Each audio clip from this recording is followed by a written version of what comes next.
woman dies in a stabbing, launching the first homicide investigation in Baltimore City this year. Hello, everybody. I'm Denise Koch. And I'm Rick Ritter. Well, tonight, police say they have made an arrest. That's right. The victim is a 37-year-old woman, and officers say someone stabbed her in Northeast Baltimore, right on Chesterfield Avenue. This is in the Bel Air Edison community. And WJZ investigator Mike Helgren is live at City Hall with what several mayoral candidates are saying about the violence. Mike? Well, they have concerns about whether the crime plan is really working and how police can solve more homicides. We also had a man set on fire and robbed today in the city. Now, it took police about 12 hours to make an arrest in the first homicide.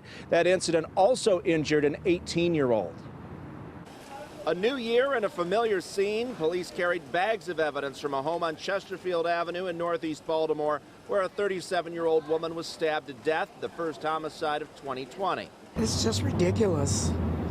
People need to come together and start loving each other. It follows a bloody 2019 with 348 homicides, a record when adjusted for the city's shrinking population. Mourners honored the victims this week. Still hard. I still miss my son every day.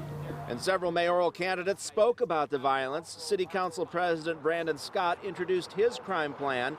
I asked him about his confidence in Commissioner Michael Harrison. Do you think you'd keep him in that job if you became mayor? Listen, everybody's going to have to reapply, right? Everyone's going to have to reapply because clearly what we're doing, what the agencies are doing right now isn't having the desired impact. The city's homicide clearance rate is 31%. Candidate Thiru Vignaraja claims the number of murders solved through the arrest of a suspect is much lower, at just 10%.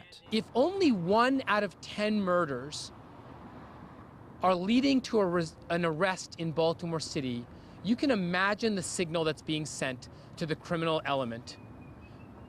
We're telling them you can get away with murder, and it's true. This week, Commissioner Harrison spoke about the challenge of trying to solve more cases. There are many factors. It has to do with evidence, it has to do with witness participation, it has to do with caseload, and it has to do with the amount of investigators we have and time spent on cases, so it's and even more. The commissioner says he wants to increase staffing and training, and Council President Scott said something we've heard before here at City Hall. He said he wants to treat this violence as a public health epidemic. At City Hall, Mike Helgren, WJZ.